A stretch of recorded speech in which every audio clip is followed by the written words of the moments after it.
Hey guys, it's Joe with VMP Tuning Tuesday episode, is this 7, Chris? 9. Episode 8, man, I'm behind. We're here with Mike Sitar with Magnuson Superchargers and Justin with VMP as well. So I suppose we should start off with some sort of supercharger talk since we got supercharger peeps on board. What else would we talk about? I know, right? We don't do anything else. Yeah. Oh, okay. Tuning and making horsepower, and superchargers tend to be our Adding atmospheres. preferred way to add horsepower. Mm-hmm. So Mike, you like over on that dark side and that like couch side of Dodge and Chevy stuff. Comfy couches. At the time being, that is correct. Mm-hmm. Yeah. Not in all stages, but yeah, primary parts are generally around Chevys or Hemis. Mm-hmm. So there are our two prime choices right now. So this really fascinates me because we make upgraded superchargers for Fords, and Mike makes them for Corvettes and Camaros and Chevy trucks. Although That's I did see something else when I was on your site the other day. I saw that you guys make a C63 supercharger. What? And I was like, Yeah, that's correct. what? Yeah. I was like, if I keep that E63, I might be giving you guys a call. And Toyota Tacoma is a big market A lot for of you Toyotas. too. Mm-hmm. Actually, yeah, Toyota's probably one of our largest. So we do them for Tundras, we do them from Tacomas. We do a Mercedes supercharger as well. Mm-hmm. That's something we came out with about 2 years ago, I think. Mhm. Fantastic kit as well. That's a lot of power, makes the car very interesting, that's for sure. Mm-hmm. And then beyond that, Camaro, Corvette, and Hemis, Hellcats. Nice. GM type And, products primarily. And the Hemi. And much like we upgrade the GT500 supercharger that comes factory, you upgrade the factory 2.3 or 2.4 supercharger on the Yes, that's right. The factory is a 1.7 1.7. Okay. on the LT4 engines, Okay. which is your Z06s and your ZL1 Camaros. And then we can go to a 2.3 on that. And I believe on May 1st, we will be shipping the 2650 for those as well. Which would, in this particular case, is a completely under the hood kit. Doesn't require any modifications to the hood at all, whether you're on a Corvette or a Camaro. That's And awesome. Essentially, we'll give you similar capabilities from a peak level that we just delivered to GM for the Chevy Camaro Copo, the Copo Camaro, which will debut this weekend coming up is the first race. Oh, That's that's awesome. It's right down here. So They do something at Gainesville? I believe that's right. Okay. Nice. So would that be Gator Nationals in this weekend? That would be it. That'd be crazy because we have, there's like the Longwood auto or car Yeah. show thing, and then there's Bradenton and MRA, and now Gainesville all at the same time. And you know what? Gainesville, I think they do some mini NHRA races leading up to the Gator Nationals. Okay. I think they call it so I don't think we have full-blown Gator Nationals until maybe later in the month. So you're telling me it's a good week to be in Florida? Yeah, pretty It much, is. man. Definitely. Pretty much. If you want to race on, this is the place to be. Yeah, yeah. So that sounds good. And I was thinking about the Hemi upgrades that you've got now too. Correct. For the because the factory, the Hellcat motor, I guess, factory supercharged, and you've got that 265 option for it. Correct, that's right. So that's also a great upgrade for the Hemi people. I mean, we know the stock blower can go pretty far. I mean, there's Yeah. people getting really deep down into the nines on a stock blower when you run it really hard. But you're going to hit a limit sooner or later with speed on that blower. And then when that happens, it's a good swap to go over to the 2650. The Hellcat 2650 and the Copo 2650 and our new LS Jackshaft 2650 are all pretty much the same blower.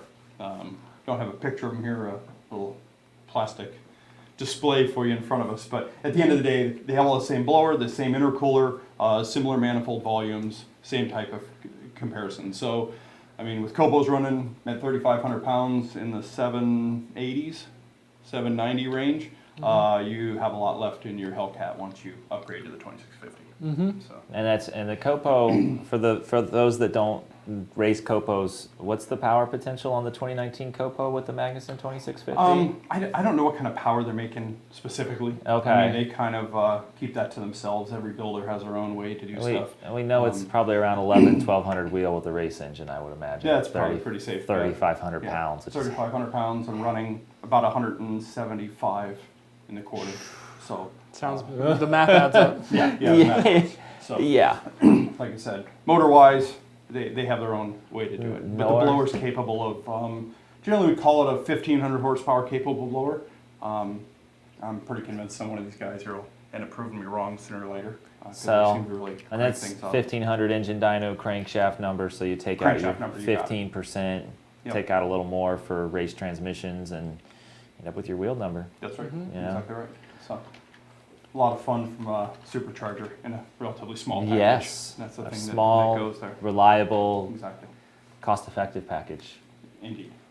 I see Carrie peeking over. You got some questions, Carrie? I have a couple comments coming in and a few questions here and there. Bright2K says, hey, he's excited, one of the first 10 to join and the first to comment. So hi, guys. Hey. Lazreg says, evening, chaps. Hola. I think he's over in France. And he says hi to us. Mad Max says hello to you guys. Mad Max is Canada. Victor says, wow, we have 3 people today instead of the normal 2. So yes, Victor, we have a special guest today. Would you like, please reintroduce Mike Yeah. for those that are getting on late? So this is Mike Sitar, Magnuson Superchargers. Are you VP of Magnuson? I'm president. President of Magnuson Superchargers. So, The actual president Yes. of Magnuson Superchargers. and I've relinquished my duties to nothing more than driving a car. That's my goal at the end of the day. That's awesome. And I'm not quite entirely there yet, but that's what I'm continually working on. What can I do to where I just do nothing every day but go to the track and test the cars? And make shit go faster. That's it. I mean, That's that's all I really really, wanna do. you know, So- I totally get it. Exactly right. Ranware says, can we please get an adapter kit for the B-Day heads V4 valves? They are capable of power. The what 4 valves? He says for the B heads. Oh, B-head 4 valves? Hit up Matt at MFP if you want something like that done. Bubba Blue says, morning. Another hello world. What's up, guys? I have a question that I can't get an answer to. It has to do with, I think he meant SCT lockout to run custom cams. Is it worth it? Or VCT lockout? VCT lockout. VCT lockout? Okay. I'd say it's not worth it if you have a controller that's capable of controlling the cams. Most people asking that question, you've either made the decision that you're going full race car and you don't need no VCT, or you're really still a street car and VCT is just fine. Shelby Canada West is on the line. Hey, Alexander. He tunes in both our shows every week. David Murdoch is on the line. Says Dave? hello. So a question for you guys, I guess, you're talking about the phasers there, right? You have some reasoning behind why you switch to something different? You go to a lockout because you don't have control anymore, or you just feel you don't need it anymore? You know, this is a kind of a disconnect because there's very few tuners that are also engine builders. The engine builder will say, get rid of the VCT, my spring rates are too high, my cam profiles are too aggressive, blah, blah, blah, blah. I've ran VCT at like a 566 lift cam, and it still works. It's the control's not as finite. It's kind of more of like an on-off switch, but for the purpose of flinging the cams where I want them to go, it does it. You can get them there, okay. Yeah, so that's the short version. There is a big reduction in rotating mass if you use the right type of VCT lockouts. Okay. And there's a little more precision. If you're going to build like a 10,000 RPM race motor and you don't want rotating mass on the valve train, there's some good reasons there. But That, and the only other thing that is even mentionable about it is consistency. yeah, Especially if you have like an 11 to 14 ECU and you got to worry about the cams Yeah. not processing properly or parking over 8,000 RPM, then it makes sense to go to lockouts. But by and large, leave the cam phasers I mean, actuating. yeah, I mean, Because you do have 4 of them, right? Yeah. Okay. we can make over 1,000 wheel horsepower with VCT on a Coyote. For most street car people, that's good. Chris. So there's some different scenarios with some of the GM stuff. You lose control of it, so it becomes a problem with the VC. I the can phaser. I can see that. Yeah. The single phaser, you Right. want cam people. That's right. Chris says the Gen 2R kit for a 17 GT on 9 PSI, will the injector that comes with said kit work to say on E85 with 56-pound injectors? No. ID 1000s, or I guess ID 1050s, FIC 1000s, or DW 95s will be fine on E85 even at 9 psi. Yeah, we're going to offer that, you know, as an upgrade. It's around $400 or $500, I think, and that'll then, you know, you really want to fuel system backing that up because the stock pump's not reliable on corn and the older cars. Julie says, good morning. I love asking you guys questions, LOL. So, she's got a 06 GT with a VMP tune. I just put on a MagnaFlow H-pipe with high flow caps to replace stock. Tune was set for when I didn't have cats. Car's running amazing, no lights. Do I still need to update my tune? I have Flowmaster Outlaw, catback, MagnaFlow H-pipe now. No issues as of yet with current tune. Kind of a slippery slope because you probably don't move enough air. No, not trying to be offensive, but you probably don't move enough air to hurt the catalytic converter even if cap protection's off. But it's always a good idea to turn cap protection back on if you are installing catalytic converters in the car. Yeah. So I'd say if you have cats in the car, just order a tune update. We'll turn cap protection back on for you. That's the 100% perfect way to do it, though you could probably just leave it alone and be fine. You know, best practice would be do what Joe said. David Murdoch says, with 110 leaded, why so much buildup and on the plugs? If I baby the car too long, it will miss badly at high RPMs till I blow it out once or twice, then I'm good. Will 104 Sunoco GT Plus unleaded for sure fix this? Or is this what it is? He says, remember 69 pulley over 800 at wheel. I was looking at Andrew did the video on my GT500, and you can see the gray bluish tint to the tailpipes and stuff from the C16 that I ran on the dyno. It's just the nature of that leaded fuel, and I will tell you, it does. When we had to run that in Rebecca's race car for a season, and it takes out plugs like often, honestly, too often. The 85 is much better. He's still on stock fuel Yeah. system with booster, so I'd say that the Sunoco 260 GT is probably a better bet for you, being that it's unleaded, because it's not going to be hard on the O2 sensors, and it's not going to be quite as hard on the spark plugs. Yeah, that's really, I mean, we don't have, especially on a stock motor, there's not a big difference in the tuning aggressiveness, I don't think, Joe, right? Not between 260 GT and the fuel that he was running before. Mad Max says, did my oil pump gears install and have a question? How can I tell I put the timing chains on the right way? Is there a way to know before I put my timing cover on? If you had an IDS tool, you could do a relative compression test just during crank, and you'd be able to see if you had any cams mistimed. The easiest way is to check it before you pull both pins and seal it back up. You can look and make sure all your timing marks are still aligned after you get the passenger side head all lined up. That's really the easiest way to tell. I mean, other than that, if you're not confident with the job you did installing it, cross your fingers when you're cranking it up that first time. You'll get like a consistent run up on the startup when you have balanced compression bank to bank. Like when you have when you don't have the cams timed properly, it'll be like jigga jigga jigga jigga jigga jigga jigga jigga jigga jigga jigga. It's not like a consistent turnover. And there's actually a code for cam mismatch. Now, I don't tell people to count on codes because you never know how long till the It'll EC take. to throw that code. But there is technically one, and you can see it in the data logs. If one cam's out, it would be very apparent. Yeah, And you I can don't- log individual camshaft position. And I don't know his schedule on when he's putting it back together, but we also have a video coming out Yeah, we have a how-to video. with a Coming out complete soon. install, Yeah. which might be helpful too. Gap Time says, is it necessary to add a triple pass heat exchanger on an S550 Roush 2300 when upgrading to 67 millimeter throttle body? It's got PMAS, 56-pound injectors, and a 79 millimeter pulley. I'd Or say, go can ahead. the Roush heat exchanger hold up fine? The Roush heat exchanger holds up fine. The issue isn't necessity when upgrading heat exchangers. It's kind of like a good thing to do or a good practice. You're going from a very thin, I want to say their core is about an inch thick and probably 20 inches tall. It uses the engine cooling fan to draw air across it. and it works fine. It recovers from heat decently.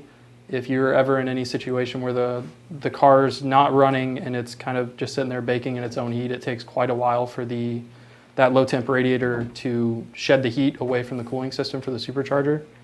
Going to our heat exchanger reduces the amount of time it takes to pull all of that heat out of the system. It increases fluid capacity, so it takes longer to get heat into the system, and it works a lot better if you're going to be racing the car in terms of shedding heat and getting it out of there quickly. Yeah, I honestly can't think of any situation where a bigger low temp radiator is not a good idea. Right? Exactly. There's none that exists. Right? Exactly. No matter what, it's a worthwhile upgrade. No matter what, I'm sure. Exactly. Yours is thicker and larger. Yep. Yeah. Yep. Yeah. So it's a win-win situation pretty much for that. Exactly. So. The vertical axis of the driver demand table is pedal position. What parameter is this pedal position in SCT? What does he mean by what parameter? Like if he's trying to data log it? Probably. I'm guessing. It depends on whether or not DMRs are available for your strategy. The only way you can get Excel pedal position ratio or percent is via DMR on that ECU, but you can get a kind of like a correlation of it via looking at Excel pedal position D. It doesn't translate to an actual percentage ratio like what you're looking at on the axes on that table of usually like a 5% to 90%. At the base of Excel pedal position D, I think it's 17 or 18, and at the top of it, it's around 78 or 80. So, yeah, like Joe was saying, and I mean a little tip: if you got a good data logger, it's not necessarily, you don't necessarily need to data log the axes if you just data log what value it's using, because we can pull driver demand request, right? yeah, you can pull like engine indicated torque reference and then driver demand torque, but you can do a rescale of the transfer function from Excel pedal position D to pedal percent ratio if you have the DMR available, so that you can correlate it in any strategy that you're using it with. And that's what actually I did a few years ago, so that I didn't have to, because it's not available on all the strategy codes. Yeah, it's not. So when I data log them, I just data log Excel pedal position D, and I have a function that I use that converts it to percentage. He came back and he says, yes, what PID? I have access to HPT as well. If you have HPT, it's just Excel pedal position percent or ratio. Bill says, will you guys deal with a 6.2 liter Raptor tuning? Absolutely. Yeah, all day, every day. Justin had what color blue was that? It was the lighter blue, like my V6 Mustang. Yeah, but you had a Raptor with one of our blowers on it, Yeah. and you did NA stuff with it for a while. Have you ever played with a Raptor, Mike? No. They're fun. Fun truck sure. for its time. They're gas guzzlers. Yeah, they're terrible. 13 with or without a blower all day long. Joe, just since we're sitting here talking about this, American Muscle asked me if we supported the 6.2 stuff. Yeah. And I'm like, yeah, definitely. So I'm going to make sure it's on our list and get it over to Dan and Craig. Yep. Lou says, sup guys? Got time. Will Magnuson ever dip into blowers for Mustangs? That's an interesting question. That's an interesting question. Interesting question. So, the maybe not totally correct answer, but the Mike answer is, I'm a longtime Ford person. I have a history of them from back in the 80s, probably. So there's a chance that I, of course, would like to do them. So it's just a matter of convincing the rest of the team there that it is the right choice. So to say I'm not working on that always, that would be a correct answer. I am always working on that. But will we release it? I guess time will tell. Hopefully not too far ahead we would know that for sure. Right? So let's just go with that safe answer for right now. Looks around. That's right. Keith Anderson says, what's up from North Carolina? Producer Jay says, morning y'all. He's got a 16 S550 with a Whipple. Can you remote tune? He's in Colorado. Define remote tune. Because if you already have the Whipple strategy on your card, is it possible? Yes. Is it possible only through the use of HP and maintaining the Whipple strategy? Yes. You can't tune that Whipple strategy with an SCT device. Remote tuning the Whipple strategy is a little tricky. Your best bet's probably going to be to use a cable, because then you can maintain all of the use and functionality of the Whipple flare parameters. And then that's where it starts getting fuzzy with whether or not we'll remote tune it, because If we use an N-Gauge, will we remote tune it? I don't know if N-Gauge will read a Whipple strategy and flash it. We'll have to check with Jim on that. Yeah. I think Eric made a comment to me over the weekend that the encryption was very similar between the two, because he was de-encrypting some stuff for me on Friday. I believe it. I believe it. Missing tables. Mm-hmm. I hate that. I actually need to ask him to add some more because of that cold start logic. We shall see. The gentleman that was asking about the OPGs earlier Mm-hmm. says, what could happen if I turn the crank from 5 o'clock counterclockwise to 12, left timing on, right off, and then back to 5? That's kind of hard to process in my head right there.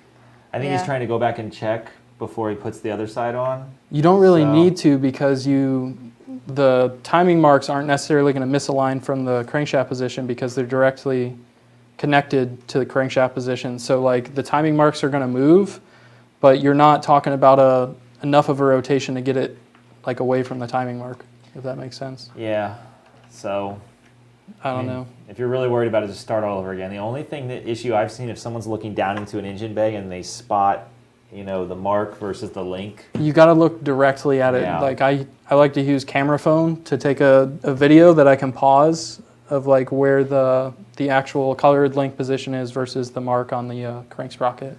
And to that point, why he's concerned about this, obviously piston to valve interference is a severe issue, but we've seen some pretty fucked up cam timing that somehow has not caused P to V at least at idle. So Yeah. you know, Check, double check, have video evidence to reassure yourself that it's right, that you can go back and look at, and just. I mean, when you go to start that engine, if it starts up and it sounds right, then it's probably fine. Yep. And if not, I can tell via data log for you. Slab Shack is on the line, and he says, hello guys and Carrie, what's Hey. the difference between PID and other configuration log items, and can you guess power number by looking at the logs? Let me get my Tried magic to- ball out. Tried to tell some people that their shit's making a lot of horsepower because we see a bunch of airflow. They don't always believe us, but Yeah. then it turns out to be true anyways. But Yeah, you can get like a ballpark of how much power the car's making if you have experience with the platform before, and you know at about how much airflow and about how much timing advance you'll usually see power-wise on a setup like that. I'd say that looking at like mass airflow pounds minute is not an exact science if you don't have an exact transfer function on there. And you kind of have to know what type of power that engine makes at MBT and kind of do a calculation based on that as to like how far you are away from MBT. And you can get like in the ballpark of how much power the car's making, but if you really want to know, take it to the track, look at your mile an hour. If you know your weight, if you don't know the weight of the car, don't have a means in which to get it, put it on a dyno, it'll give you a ballpark idea of what type of power the car's making. a dyno jet dyno. Yeah, and then PID DMR stuff is, I assume, what you're talking about. PIDs, they're kind of like I won't call it generic because there's a separate section that's generic, but they're the most commonly available parameters to look at and monitor in the ECU. DMR believes direct memory read from a location on the ECU that takes, instead of like It's not reading it off the bus. It's actually grabbing it from the address. Yeah. So it's querying and addressing in the ECU. So it's supposed to be faster and more accurate. usually a higher polling rate. Yeah. I mean, for what it's worth, the OBD2 bus is comparatively slow, but it's fast enough for what we're doing, looking at 30 or 40 parameters. We have about 3 minutes left, and Say what? I know. Oh wait. what? No, we go 2:30. Oh yeah, 2:30. Oh, you're all screwed up. I'm Ah, like, Mike hasn't even really got to talk yet. sorry. Was thinking it was even numbers, like our evening Throw them show all of a supercharger sudden. questions out, guys. We got Mike here. Don't waste the opportunity. I know. When will you guys be offering tuning for GM? Purchased a 19 Z11 11E to go with my VMP Gen 3 GT500. Could sure use a Gen 3 for my Camaro. I think very soon. What do you think, Joe? I think pretty soon. Yeah, the next couple of months. I mean, I'll quantify pretty soon, so you don't like call tomorrow and nobody knows what. Yeah, going nobody's on. know what you're talking about. Yeah. And everyone gets mad at us for telling people stuff that everyone else doesn't know. Definitely watch our social media channels and whatnot, because anything that we do is usually announced fairly soon and fairly quickly on our social channels. Demand says, is the Gen 3 kit tune an off-road tune? I have no cats, wondering if I will get the CE light. If you have no cats, it's very likely that you're going to get a CE light or a check engine light for not having catalytic converters, because we will not shut it off. We do not use tuning to defeat emissions devices. Tip Kackender, I need glasses, says, saw Chucky video this week, correct? Go Chucky go. So they're waiting for Chucky. Chucky, I think, is going to get a flex fuel tune too, right? Yeah, Joe? flex fuel. It's going to be flexing on everyone. Flex, Chucky flexing. Hey, we need to make Chucky t-shirts. We could make Chucky t-shirts. Actually, we were talking about that. Should we include all the little dents, dings, and scratches and stuff on it, just for the sake of it? Probably. Maybe do like a Band-Aid, like old school horror movie Chucky. Little knife. Yeah. Actually, Chris went through and got the image. We're having a sticker made for Chucky with Chucky with the knife. So. Nice. David Murdoch again says 104 Sunoco GT Plus is expensive at $55 at 55 gallons. Guess it's worth a try then. Outlaw 110 pipes. Inside kind of white to gray with Sunoco kind of orange looking. Seems worse when I switch to Sunoco though. Thanks guys. Wants to know if you're going to Longwood so he can bug you some. Some of the team will be at Longwood. Some of the team will be at Bradenton. On that note, I have noticed that different versions of race gas have different concentrations of lead. Sounds like you've seen the same thing. Oh, definitely. That's Yeah. no question. Some of them, like C16 from VP, like 10, 12 years ago, it used to smell really, really bad. It's actually like better now. It's actually great. Did it smell like cancer? Yeah, it did. Joe, you know, I think we've been tuning Murdoch's car since before we started to use Boostain, but is he a potential Boostain candidate? On a 69, I'd prefer not to use Boostain on that car. Yeah, it is. And it's not that I don't think Boostain wouldn't work. I just think that when you're doing silly stuff on a stock bottom end, We want a little more insurance. use race fuel Yeah. as your insurance, not like I think 93 in Boostain is good for like that 75, maybe as low as 72 millimeter Yeah. setup stuff, but for what he's doing, race He gas is a says good with option. his tune kind of aggressive, do you think 100 octane at the pump will be enough? Yes or no? Sure. I mean, if we're just throwing maybes out there. Yeah, some pumps you can get 100, some Sunoco stations and stuff like that. Yeah, I want to say it's like Sunoco Plus or something like that. They have a 100 octane. It's unleaded too, I think, right? Yeah, yep. We have the same in California. What? And then he comes back and says, what about 100 with Boostain? Dude, email me. You're throwing too much stuff out there at once. We need to be, I think I told you this when we were on the dyno, we need to be consistent with what fuel you're running in your car. That's when you get in trouble with those, you know, really setups where you're pushing the car really hard and you start mixing stuff. I don't want you switching between 4 different types of fuel. I want you to be on one type of fuel all the time, or pull the 69 off there, go to a 75 or 79 and run 93 in Boostain. And He said, okay, thanks, okay, I'm sorry. It's all good, buddy. I'm sorry. something nobody really talks about a whole lot is specific gravity of different fuels, especially E85 to gasoline to different race fuels. I think will actually cause them to stratify in the tank. Yeah, I think if you let it sit there long enough, they would eventually stratify. And you know, I just imagine driving, you know, real side to side or doing donuts like we did that time to mix the tank. So. Douglas says, is there a full how-to video on the Gen 3 for 14 GT500? I'm having trouble with bolting the EGR to the supercharger on Cook's long tube headers. Thanks. So, quick cheat sheet for that.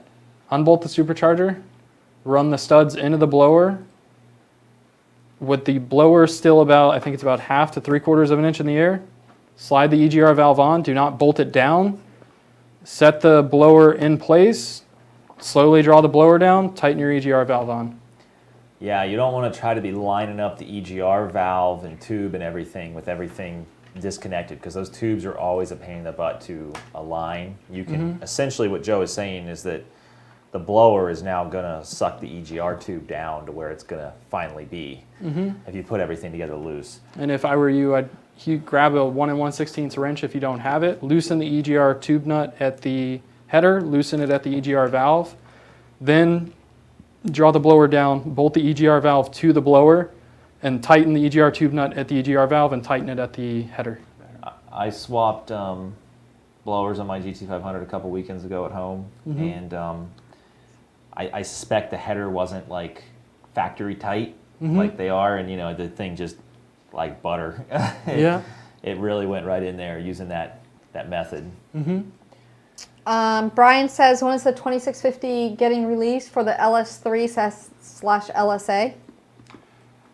As far as that goes, I believe some of them are shipping this month. So a couple days left. I think there was a handful of them that were going to go out this month, and then next month is full production. Now let's So- talk about that. Which Brian is this? Brian Reed. Brian Reed. Okay, we got a Chevy guy. So we got some friends that mess with the LSAs because that's the CTSV motor, right? Correct. That's right. So like Cal Hartline and Brett Lemminger, and Sure. you're making a 2650 for those. You need a hood. You need a HUD. Okay. It's essentially a Copo LS7 unit with an LS3, what we call tub on the bottom. Okay. So it'll bolt to an LS3, it'll bolt to an LSA, but other than that, it is pretty much identical. We ran last week with a testing a new throttle body as well for it. We have a 112 millimeter electronic throttle body for it, which is pretty good size for those setups. So, Yeah, exactly. like I said, CTSV, it will fit. You need a hood to go over it. Unless you want it to come through the hood, it's just a little bit. It's not really far. It's not bad, really. No, it's not much. Surprisingly, it's not much at all. We could have a lot of fun with that. Are like 09 CTSVs getting cheap? I think you're still in the low to mid 30s for mid-30s, an 09 okay. CTSV because that'd be like a Gen 2 V. Yeah, no, I think James- you have to be able to get them cheaper than that. I think They gotta James be down to Lawrence was 25 selling -ish. his fully built, I think, for high 20s.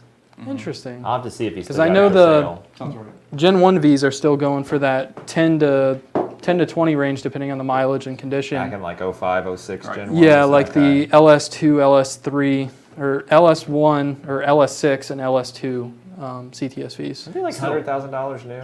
No, no. they were I think upper 50s, lower 60s Oh, brand okay. new. All right. The only car I should have sold. Oh, okay. Yeah. The one regret I have is getting rid of my V2. I should have kept that. Now, the reason I'm so excited about this is because they've had a lot of success with the 1900, just Oh, yeah. spinning the piss out of it. Yeah. And I've actually been told by some of the experts in that arena that the bigger superchargers did not previously work. Yeah, I mean, it's a different trade-off. The 2650 is, of course, much different than the 1900, 2300. Right. So 1900 was a shorter version of the 2300, as we know that, right? There's two families. It's the same family, two different displacements in that from Eaton. So the problem you ran into is that the displacement was strictly on length, Right. which doesn't help you for an inlet flow. So when we look at the blowers, it's the same diameter, all the air enters the rear. So your inlet ports on a 2300 or a 1900 are pretty much the same size. We don't get that extra diameter to equal And, up. and just something we deal with and we talk with quite a bit is that you have an ideal length versus diameter, and the 2300 actually doesn't hit that as much as success we've had. Right. The 1900 is closer to that. For the Coyote stuff and the boost pressures we run, even GT500 stuff, the 2300 works better in 1900. But for the LS Well, I mean, guys, even with the 1900 pushed to the limit, no matter LSA or whatever, the 2300 will still make 50, 60 horsepower Okay. more under any condition. It's going to do more. Okay. There's no question. The top end limit is higher for a 1900, but it's tough to find in some cases. I mean, Well, everything has to be pretty optimized. and I've even heard blowers in the high 2s and the 3-liter range did not work well on those cars, is what I heard. Yeah. And so I'm excited to see. I think there's probably other scenarios that cause that thing, but this blower is already pretty well proven to run Yeah. relatively fast in cars. So it'll be a good step for the CTSV guys that are at the wall. This is going to be a great next step for them to go up and exceed the 1300 horsepower with no boost. Awesome. Problem. I mean boost only. Right. Scenario. No nitrous. You were asking about the pricing for an 09 CTSV. It's starting about with about 110,000 miles, about 25. Okay. Oh, still pricey. So the busted aged car is 25. Probably Yeah. a decent car is low 30s. Looks like there's one here for about 40, with 40,000 miles on it for about 29. So that gives you an idea. Yeah. Kyle wants to know, y'all going to be at NMRAs? We will. We'll be there racing Chucky and some other stuff, so we'll be in the pits. Find us. Be there Friday and Saturday. David Ray says it looks crowded up there. No, there's room for one Says more. Joe looks crowded. No, I just try to give The people their VMP space. Lou wants to know, does VMP plan on making bigger blowers, such as a 3 or 3.2 liter in the future? We can beat this horse pretty hard. And you got the Eaton logo on your shirt, and you got the Magnuson logo on your shirt. What's your take on the bigger blowers, like a 3 or a 3.2?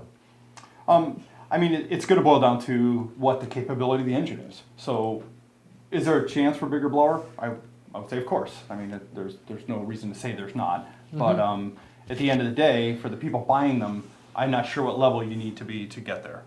So I mean, 2650 is a pretty serious part. Its competition out there would have to be significantly larger. I've already run it head to head on the test stand with the likes of a 4 and a 4.5 liter, and that's what you'd have to have of the competitive type scenario to keep up with it. So displacement doesn't always matter. You got to get that, kind of work that out of your head as time goes here, because we did recently start testing a new 2300R, which is a different version of our 2300.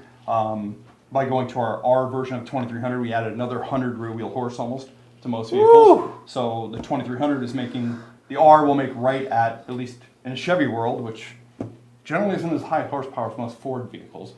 We can do it just shy of 1,000 wheel. We're at 996 rear wheel horse with that 2300. And, Nice. And basically, your R2300 is like porting a factory supercharger. It's basically got as much of the 2650 that we developed, the stage 2 2650 into the 2300 that we could do. So it does give it about another 100 horsepower of breath. So if you're not at least 800 wheel horse on my book, you're kind of wasting your time looking at 2650.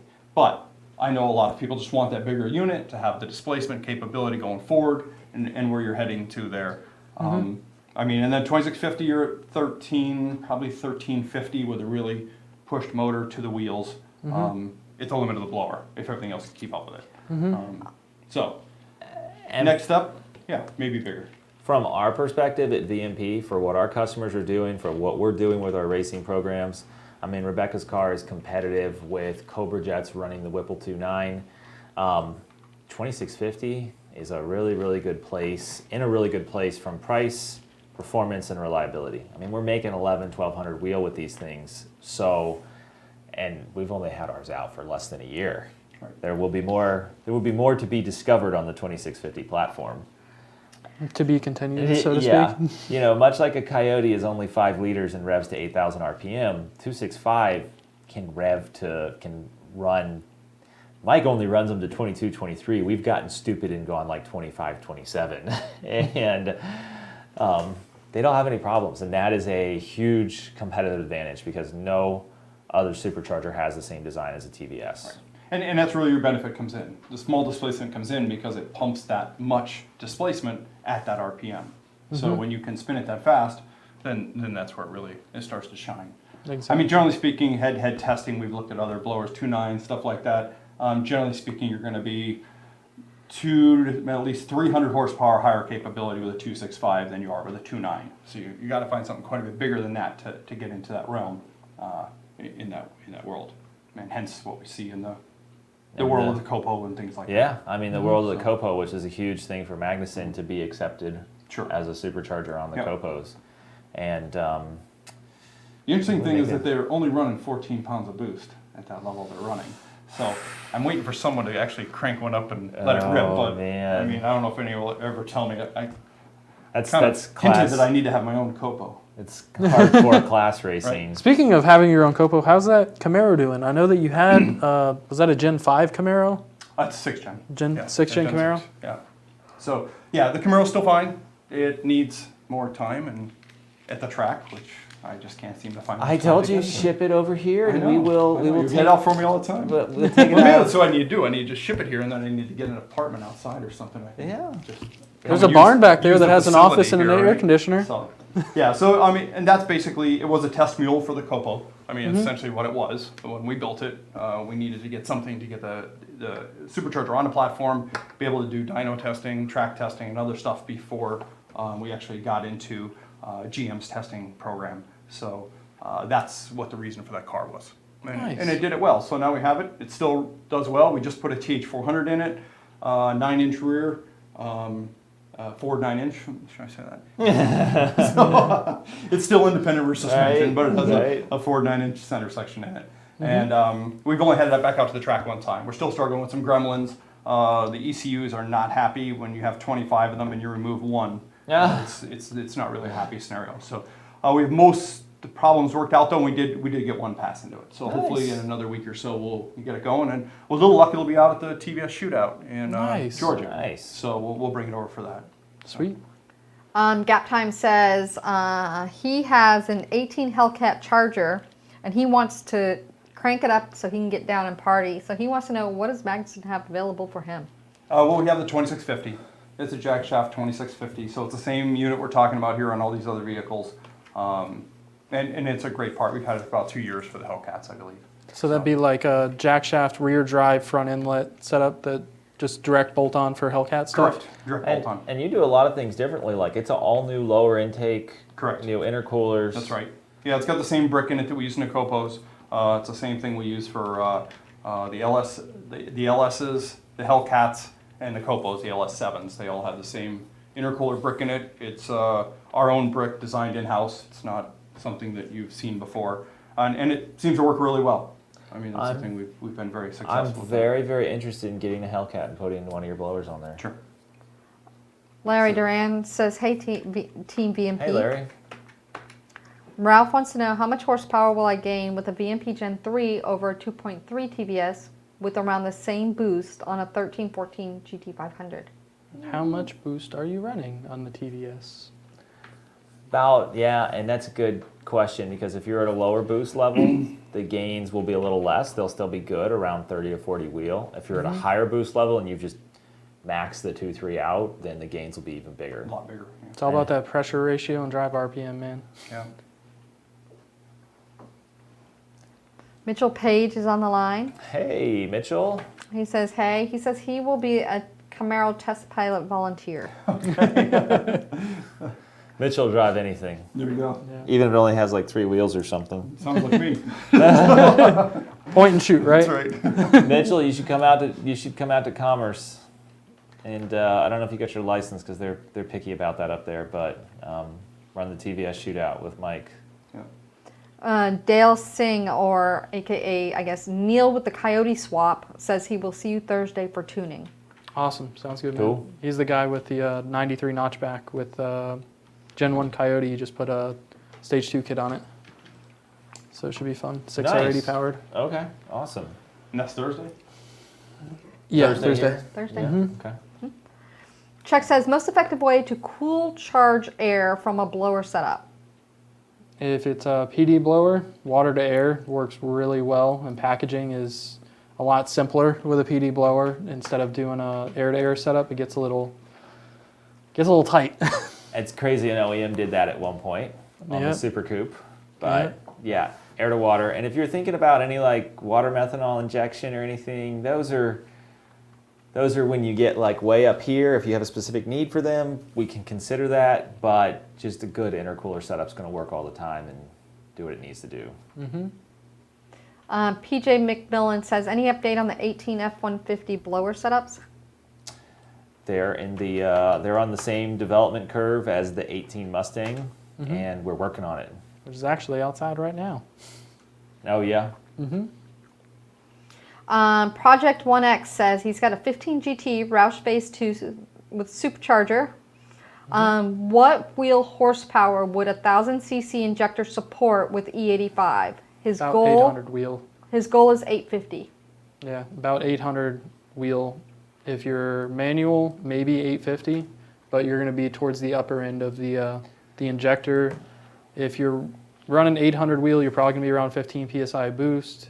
Anywhere over like 15, 16 pounds, I recommend boost referencing the fuel system. That'll get you a little bit more headroom on the injector as well. Basically becomes a pressure and a flow and then a time to inject type of issue, because we really Yeah. want to spin that Coyote to 7,500, 8,000 RPM. Exactly, and you can make the injector last longer, and by last longer I mean have a little bit more headroom if you're keeping the RPM down. But if you want that 7,700 RPM limiter, think about going to a 1,300 if you're looking to be at that 800, 850 wheel mark. You'll get the injector duty cycle closer to about 70% at a 7,500, 8,000 RPM range.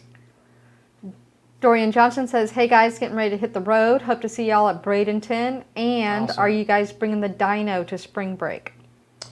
No We're dyno. not bringing the dyno to spring break. We're just bringing our bodies and some cars. Traveling light this year. David says, hello. Hey. I have a 16 S550 Roush 2.3 stage 2 with stock turn with an X-Pipe and Flowmaster Outlaw. Other than this, it's stock. I want to get a tune from you guys. How much power would I expect, and would it be safe for the car as in axles, rear end, and training? So he said stage 2 car, correct? Stage 2. So if he's stage 2, it's a naturally aspirated car. I'd say peak power gain, depends on what fuel you're running. We'll call it 93, about 10, 15 horsepower peak. If you look at towards the lower half of the curve, usually about 20, 30 horsepower down there, and about 20, 25 pound-feet of torque. Big improvements in just drivability, feel. You asked about the rear end, the clutch, and the transmission, and there's like a lot of clutch protection and torque limits on the transmission and stuff, but on a naturally aspirated car, you really have to be beating the living piss out of it to break something. So, Or go out to the track with a street tire and power through wheel hop and break everything. yeah, you have to be doing stupid stuff. So we're going to make the car feel a lot more responsive and crisper, and you really shouldn't break anything. Exactly. Chuck would like to know, how was Magnuson started? Ooh, good question. Good question. Okay, well, Magnuson was started by Jerry Magnuson, who was the originator of the company, and he was building superchargers for Harley Davidson. That's how he started. He had Harley motorcycles, and he built a side mount blower for them. And he built his own housings, his own rotors, the whole mess, the whole way through. He got involved with Eaton in about 1980, if I'm not mistaken. Wow. So in 1980, Eaton started. They had a blower on the shelf, which was actually designed about 1949, the Gen 1. They pulled it off the shelf because Ford needed a solution. They basically went forward with it to replace the turbo coupe with the super coupe. And basically Eaton said, okay, they worked out a deal with Ford, and they decided they were going to be the one who's going to do it. And then they had to figure out how they're going to buy all the parts for it. So they went to meet with Jerry Magnuson, who they knew he made blowers, and they asked him, I said, hey, we need suppliers for the stuff. Who should we talk to? How should we do this? And Jerry actually basically poured his heart out to Eaton and helped them all the way through with a lot of the stuff to get started into the supercharger business.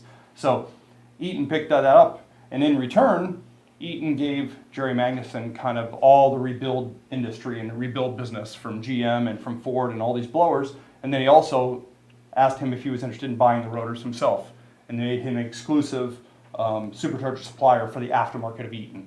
So that's how Magnuson grew from a small motorcycle supercharger manufacturer into, at the time, they're pretty much the only Eaton supplier from, I'm going to guess, around 90, sometime in the late 90s, maybe around 96, all the way until 2010, when Eaton then opened up some other distributors to work into the industry as well. So, interesting story. Jerry, unfortunately, just passed away about 2 years ago now. I've known him since '97, and he was definitely an interesting individual who knew a lot about supercharging, spent a lot of his life just completely engrossed with it, and built a really impressive business that I get to enjoy today. So hats off to that. Hats off to Jerry there. So Jerry got it started, and I see you as the guy that's taking it to the next level. Yeah, well, I keep trying. Jerry actually tried to hire me in there for a lot of years when I was at Eaton, because all the years I was at Eaton, I was working with Jerry to help him with supercharger designs and move to the next levels there. And he was always trying to hire me, and my family didn't want to move to California. We were in Michigan, and it just didn't fit well for us. So it wasn't until afterwards that we decided to move out there and join that team. So it's been a fun experience so far, and really looking forward to the future here as we develop new products that are a little on the more racy end than Magnuson has been in the past, should we say. That's what we like. Yeah. Make lots Me of too. horsepower. Go really fast. Of course, that drag racing bug we all have. Right? David, who had the 16S550 with the Roush 2.3 Stage 2 that we were just talking about a minute ago, he came back and he said, sorry, Stage 2 tune with 80 millimeters. So to clarify Phase. there, that's phase 2. So stage 1 Roush is kind of like appearance, body kit stuff. Yeah, and at one point it was actually an EcoBoost. Stage Yep, they do that stage 2, Roush was an NA, and then stage 3 was a blower. And then you have phase 1 and phase 2 blowers. So, Yeah. I mean, I think the same stuff applies on that package. We actually like to upgrade the injectors as well. And throttle body doesn't hurt. And just don't be stupid, and you shouldn't really break stuff. Yeah, on the car. exactly. But horsepower-wise, there's power to be had. That cowl is kind of a stretch the way it comes from Roush on good 93, especially with good exhaust. Yeah, especially the phase 2 cal. Yeah. Phase 1's kind of, I wouldn't say neutered, but it's definitely more conservative. The phase 2, no warranty stuff is just kind of like, hey, here's a pretty good chunk of power, especially if it's in cap protection. But yeah, definitely some power still left on the table with that setup. Yeah, we can improve upon it. Dallas says, I have a 15 Mustang GT that has long tubes and cats using 94 fuel. If I get your Stage 1 Gen 2R kit, what else would I need to run 700 to the wheel? Some Octane booster would be your best and safest method in which to do that. Yeah, and some good exhaust. Now, if you want to It jump, did say he has long tubes though. does have long tubes. Okay. Yeah. If you want to jump up to like a Stage 3 kit, a base Stage 3 kit's going to do that with an 85 or an 88 millimeter pulley. Citing example, the dude in blue. Yeah. Oh, I made too much horsepower. And the VMP Stage 3 is a Gen 3 2.65 head unit. That's the big difference.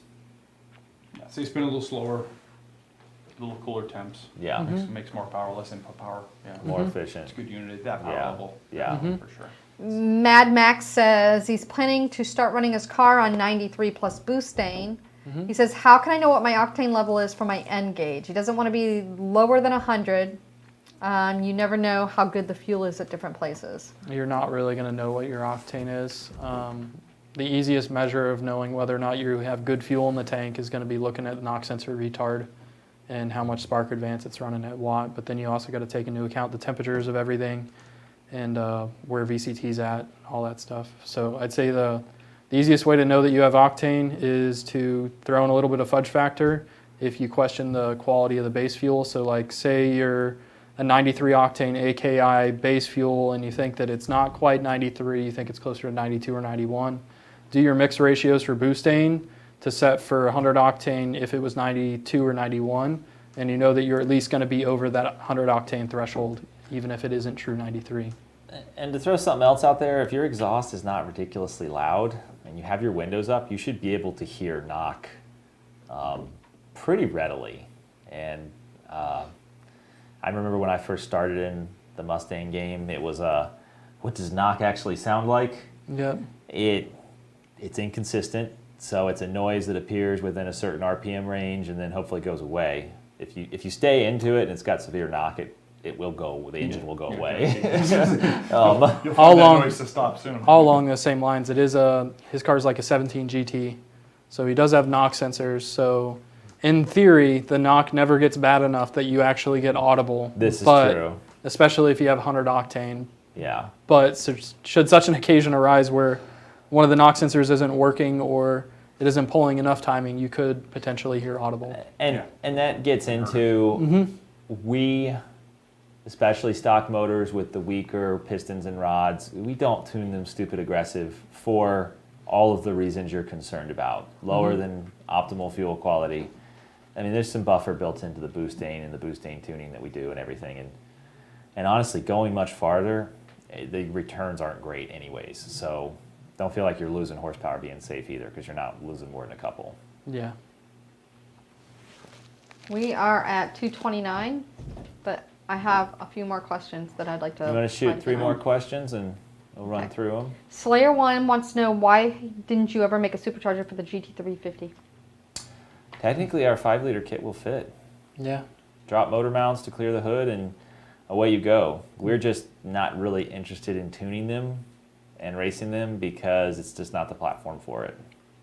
Yep. I think the only thing you really have to do is a little bit of hood clearance stuff, and then drill and tap hour rails to accept the GT350 fuel pressure sensor, Oh yeah, you get and the then fuel pressure sensor. calibrate for the throttle body and calibrate the car properly, and it should drive perfect. Yeah, that engine with the cam and the heads on the cams and the heads in it, it maps very different than a Coyote as far as drivability and tuning wise. Jesse says, saw the first look at the Gen 3 Coyote Charger. Can't wait to see what kind of power it'll make. Nice. Nice. Alex says, I just bought the VMP 730 horsepower upgrade kit for my Roush Auto 355 gears, factory Roush. My question is, can I upgrade to the VMP 67 twin throttle body without changing the injectors? You get into a tricky spot. Only because you're increasing inlet flow so much that you can actually, depending on where you're revving it to, you can run out of injector fairly quickly.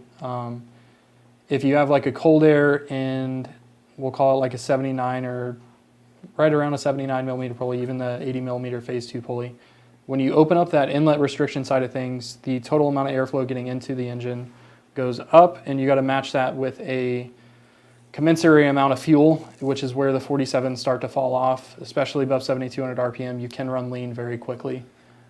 Putting a set of 56s in it is the most logical next step, and in the grand scheme of things isn't all that expensive. I'd say that if you're going to put a 67 on, just make sure you keep the RPMs limited to around 7 grand, 7,200, and you should be fine. Yeah, and you know, like all of our VMP kits, we use 56-pound injectors because the 47s just don't really cut it if you're trying to make any amount of horsepower. And even this day and age, 730, 750 cranks, a lot of fucking horsepower. The sad part is it's so achievable with 5 liters. Yeah. Ryan says, would a UPR oil fill cap breather be a good alternative to a catch can setup on an NA Coyote engine?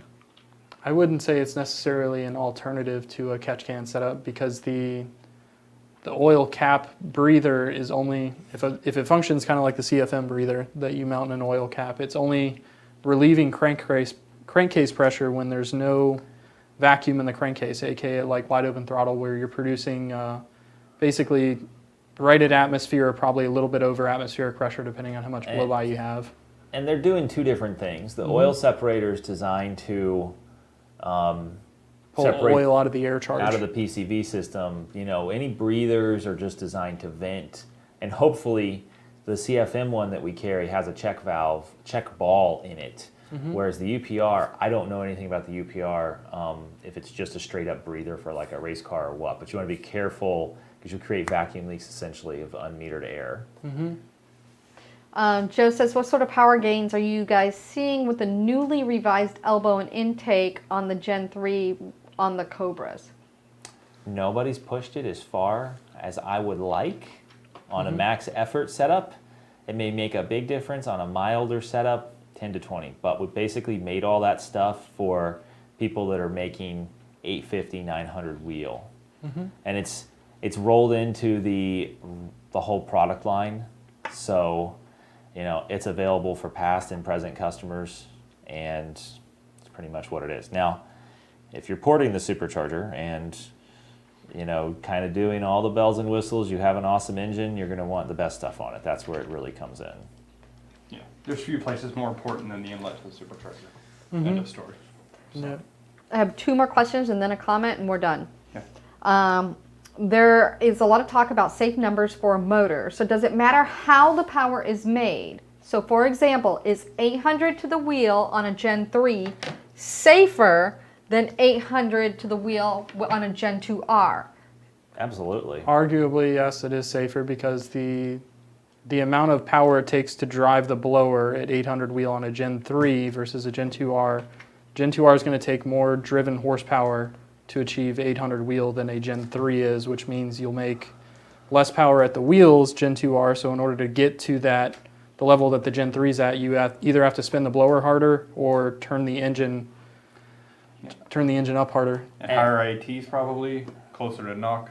I mean, yeah, you're in a tough spot. And something that I try to explain to people, and they don't really get it till they drive it, but a Gen 2R is actually done at high boost. It's actually done at 3,000 to 4,000 RPM, and it's just along for the ride. A Gen 3 continues to grow, and it, you know, by rev limit of 7,000, 8,000, it piles on another pound or two of boost, which engine longevity-wise, calibration-wise, you never want to be peak boost at peak torque because that's when you're most likely to knock.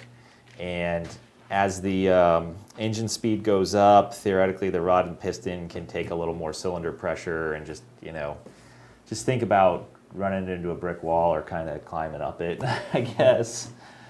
Climbing a cliff versus climbing a steep hill. Yeah. What is the highest mileage put on an Eaton rotor pack that you have heard of before rebuilding? I don't keep track. That's a question. Of that Yeah, stuff. I mean, Ford Super Coupe days, Ford was running stuff for 250,000 miles. 250,000 miles is when they would come back. So it's not longevity is never really a concern with these units. There's I mean, I can tell you stuff that we've done around here. It's like Rebecca's old Gen 2 blower beat the piss out of on her, you know, street strip car, got put on my F-150 and driven for like another 20 or 30,000 miles, and then it got pulled off, and I don't know if somebody else has it now. It was sold as a used blower, but there was... yeah. I mean, Plenty of life left in that's it. right. In Eaton's world, they're guaranteed for 100,000 miles. So they're all going to make it to 150 pretty much, because you're going to have enough safety factor on there to get to 150. And even run them this hard here, as long as something goes through it, doesn't go through them, you don't overheat them or exceed the, you know, maximum capability of the unit, there's very, very little to fail on them. So. Chad Morlock says, I've got 200,000 on my stock 09 Shelby blower. Yeah, that sounds good. Oh my God! Oh man. And then lastly, Dorian says, hope both trucks are part of some cars that are coming this weekend. Oh, very it sounds possible. like there's a race. Somebody's looking for a race. I did not know your truck was up and running, Dorian. Gosh. Yeah, I know that he had the oil pump gear issue. I didn't know if it was back down or No. not. Was it back down after the oil pump I gear don't issue? know. We didn't hear from him much. So the winter up north, everybody's kind of... Yeah, and I know he's going crazy with a lot of work going on and stuff. Because Yeah. I think he does like network stuff or something. Cell phone towers or something, yeah. Yeah, he was posting about doing a lot of overtime and stuff. Joe says some Terminators are over 400,000 on stock Eatons. Sure. Mm-hmm. Yeah. All right, well, I think that wraps it up for today. That's it. Mm-hmm. We Thanks went for for a having me. long time. Thank It's you good for to have you, coming. man. Good to have you. No problem. It's always a pleasure seeing you. I think last time I saw you was PRI. That's right. Yeah. And we'll do it Thanks, again. everyone. Exactly. Thanks, See everybody. you next time. Yeah. Bye. Bye, guys.